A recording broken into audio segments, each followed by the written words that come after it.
আসসালামু আলাইকুম, কেমন আছেন সবাই? আশা করি সবাই ভালো আছেন। আমি আসছিলাম আজকে এক বড় লোকের বাড়িতে অনুষ্ঠান দেখতে।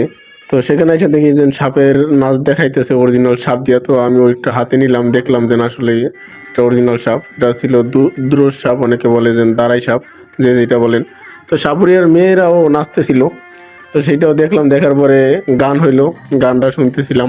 এখানে আসলে বহিরাগতদের আসা নিষেধ আর কি, মানে ঢুকতে দেয় না সোজা কথা যেটা। তো আমি এই জায়গায় আর কি পরিচিত, যার কারণে আসতে পারছি। খাবার দাবার ছিল, খাবার দাবার খাই নাই, ভরপুর খাবার ছিল। লুচি দিয়া আর কি মুরগির মাংস ছিল। মুরগির মাংস যে শুনছি যে এটা সেই যে কক মুরগি না, তো ওই যে লেয়ার মুরগি যেটা সিদ্ধ হইতে অনেক সময় লাগে, ওই মুরগিটা। ওই মুরগিটা খাইতে অনেক মজা লাগে, দেশি মুরগির মতো। এটা শুনে একটু আফসোস লাগে, এটা পরে শুনছি আমি। বড় লোকের বাড়িতে অনুষ্ঠান হইলে খাওয়ার চাইতে নষ্ট হয় বেশি, এইসব জিনিসগুলো দেখলে অনেক আফসোস লাগে। আমি নিজের ইচ্ছাতেই খাই নাই, কিন্তু খাওয়ার সুযোগ ছিল। তারপরে আমি চলে আসলাম ওই জায়গা থেকে।